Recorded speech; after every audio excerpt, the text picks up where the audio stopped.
Panic, panic, panic. That's why I'm wearing this red shirt. No, not actually.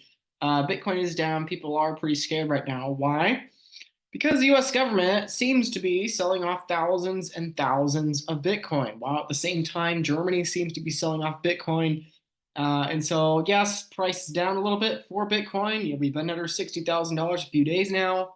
Hopefully, the initial fear of the market sell off and nosedive has worn off a little bit, now that we're a day or two into this. However, there's a point I made on Twitter yesterday that people seem to like, so I want to emphasize that point today of why I think this is actually not that big of a deal. And on the contrary, I think actually it's very, very bullish. So here I mentioned on Twitter a theoretical $5 million Bitcoin. Okay, so again, what is this in reaction to? It's in reaction to this. Okay, this screenshot or this picture is from block 849,000.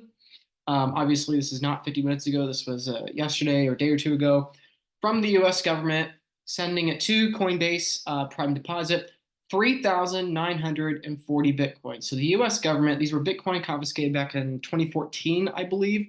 4,000 Bitcoin, it looks like they're going to be dumping onto the market. And of course, Bitcoin's price has gone down a little bit, thus the red shirt. And also Germany is selling a few Bitcoin too, right?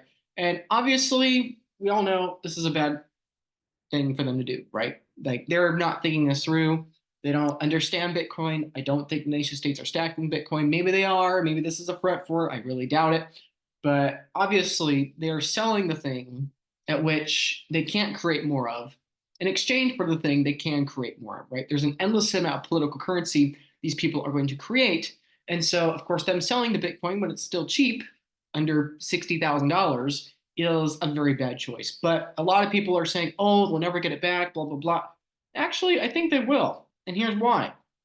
Okay, so the US is selling the 4,000 Bitcoin, or at least they're moving them to Coinbase. And what I said is that I suspect when Bitcoin is over $5 million per coin, the US will print dollars or issue bonds to then smash buy them all back at the spot price, right? Now, why did I pick the $5 million number?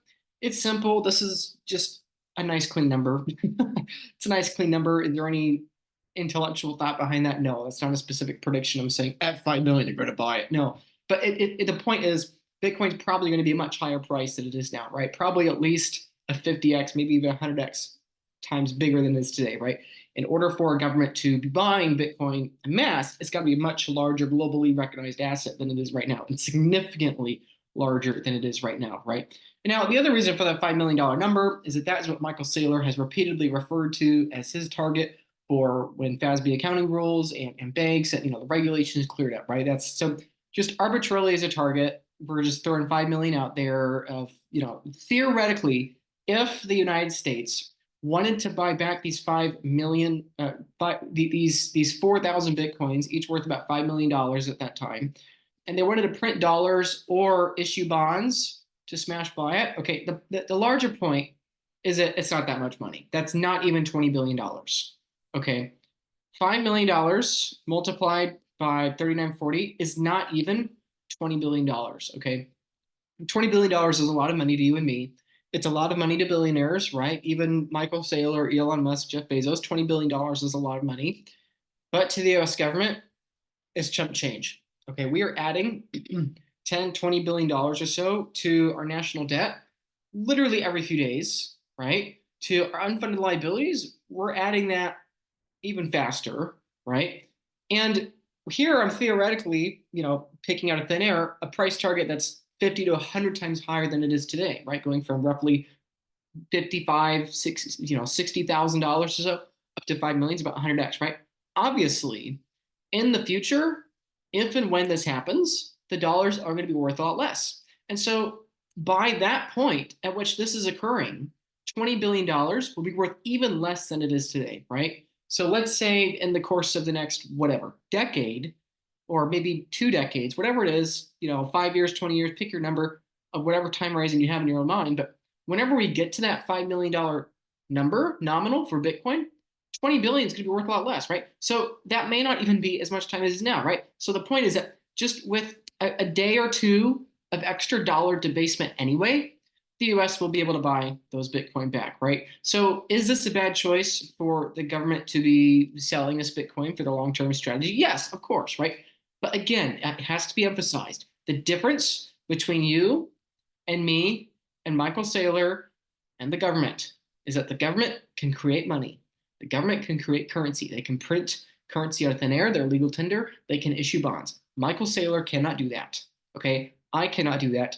You can do that. And that is what makes governments different. I've said this for well over a year now. People still don't seem to, a lot of people get what I'm saying. A lot of other people I don't think understand what I'm saying. The moment we have nation states begin printing legal tender for Bitcoin, that's the moment where everything's destroyed. All models are destroyed. All predictions are destroyed. Real terms, nominal terms, it probably just skyrockets up. Because again, you and I might be buying a lot more Bitcoin. We can just, keep DCA. We can lump some in. A lot of people are mortgaging their houses or taking on debt, right? The only way for you to buy more Bitcoin is to use your income or borrow debt to buy that Bitcoin. The only way for Michael Saylor to do the same is to dollar cost average via his company. Granted, he makes 1,000 times more money in a week than you make in a year or whatever. But he's still limited in that, right? Michael Saylor cannot just print shares out of thin air, right? He can borrow debt cheaply. He can't issue bonds or print currency out of thin air like the government can, right? And this is the kind of thing that the larger point of this video, the larger point of this message is not a specific price target of 5 million, and it's not specifically saying the US is going to buy these 4,000 Bitcoin back. It's just to prove an example that yes, you might be scared right now. There might be fear in the market because price is down. Oh my goodness, it's horrible. Germany and the US government are selling. Oh, price is down, whatever. But I'm encouraging you to have a long-term time horizon. The government's in the right time horizon, right? Years from now, are going to realize, oh my goodness, we messed up. We should not have sold these Bitcoin. Let's buy them back. How are we going to buy them back? Just print the money, right? We're already printing this much money every week anyway.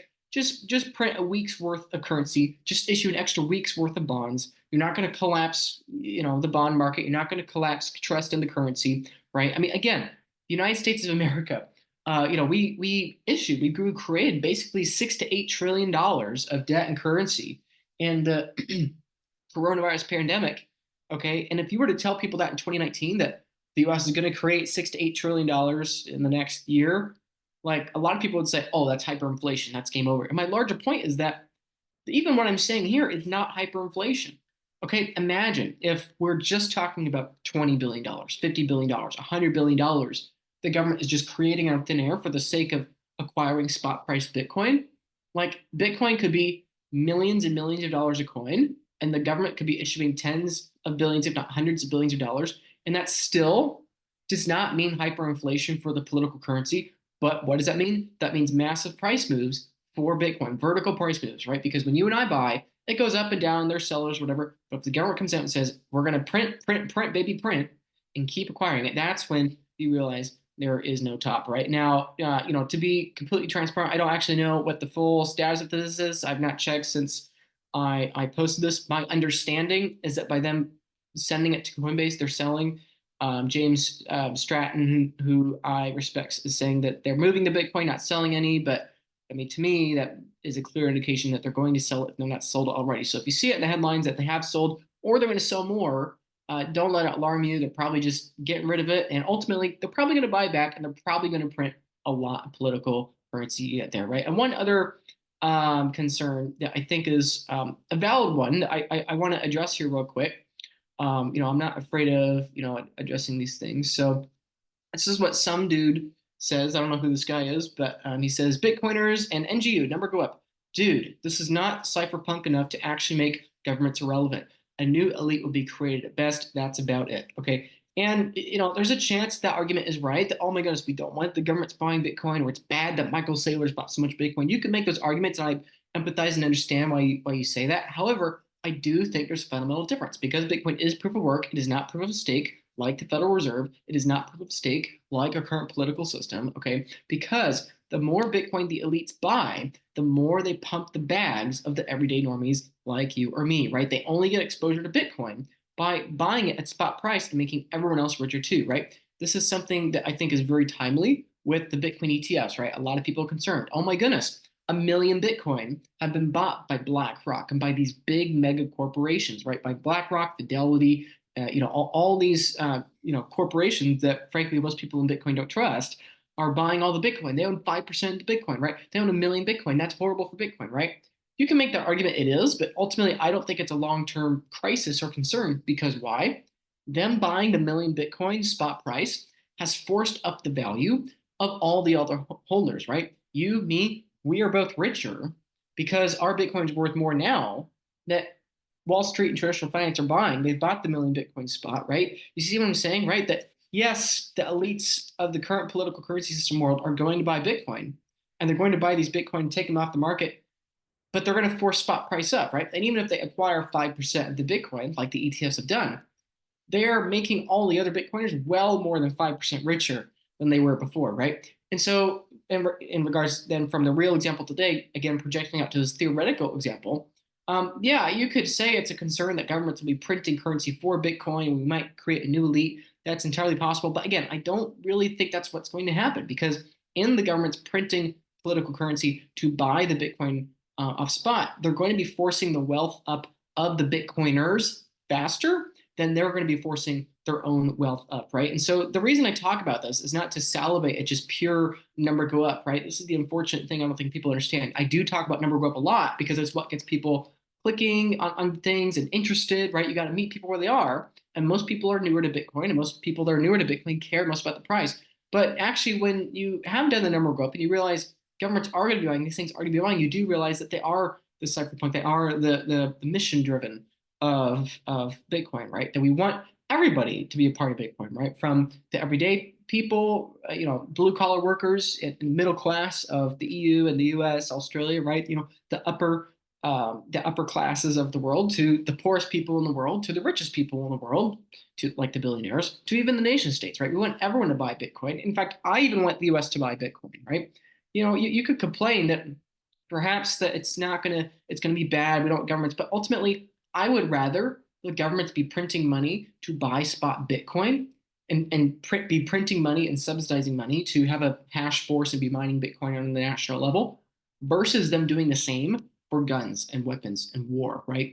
This is why I think Bitcoin is such a unique opportunity to disincentivize future conflicts and wars. I would rather governments subsidize getting power in the Bitcoin political system than printing money to create bullets to fight other political systems to gain dominance over them. Because really, Bitcoin is a political system, right? It's a political system without leaders, but it's still a political system. It's a rules-based system at denominating and distributing power, right? And so, yes, I would rather the US government and other governments of the world buying Bitcoin, being part of Bitcoin as soon as possible.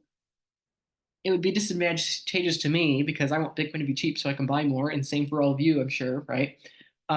But I still want the governments to be in the Bitcoin political system because if they're in that system, it reduces the probability they're going to exert resources on going out and killing other humans in different political systems, different countries, and going to war, right? This is the ultimate hope for Bitcoin. This is the ultimate hope of what I think is exciting about this. So anyway, that's just the point of today's video, right? That yes, register, Bitcoin's down, panic, ooh, everything's over, whatever, right? Who cares, right? Bitcoin's still, $60,000 or so. 6 months ago, we all thought that was hopium. Now we all think it's scary, right? The point is, understand, yes, the United States and Germany are currently selling billions of dollars of Bitcoin right now. Yes, whatever, be scared. But long term, these governments are going to be printing currency, destroying their own political currencies, making their own horses and cavalries irrelevant for the sake of adopting a locomotive, for the sake of buying back the Bitcoin once they realize the mistakes they made. And ultimately, even though we could potentially be concerned about that centralizing ownership of Bitcoin, ultimately, it's also going to force up the value of all the other Bitcoiners, Bitcoin value, while also, hopefully reducing the economic incentive towards war, right? So, some people would say that talking about this number go up stuff and governments buying Bitcoin is anti-revolution. On the contrary, I think the most revolutionary component about Bitcoin is not that Bitcoin's for us and not for them. I think the much more revolutionary idea is that Bitcoin's for me and for you. And by you, the government, adopting it, it's going to make you less violent. It's going to reduce your incentive to have a monopoly on violence, right? I think that's the more revolutionary idea. So that's the only Thought I have for today, the presidential debate between Donald Trump and Joe Biden is coming up here, so that's going to be interesting. Speaking of political systems, and I'll probably do a reaction to that. We'll see how that goes. That's all I got.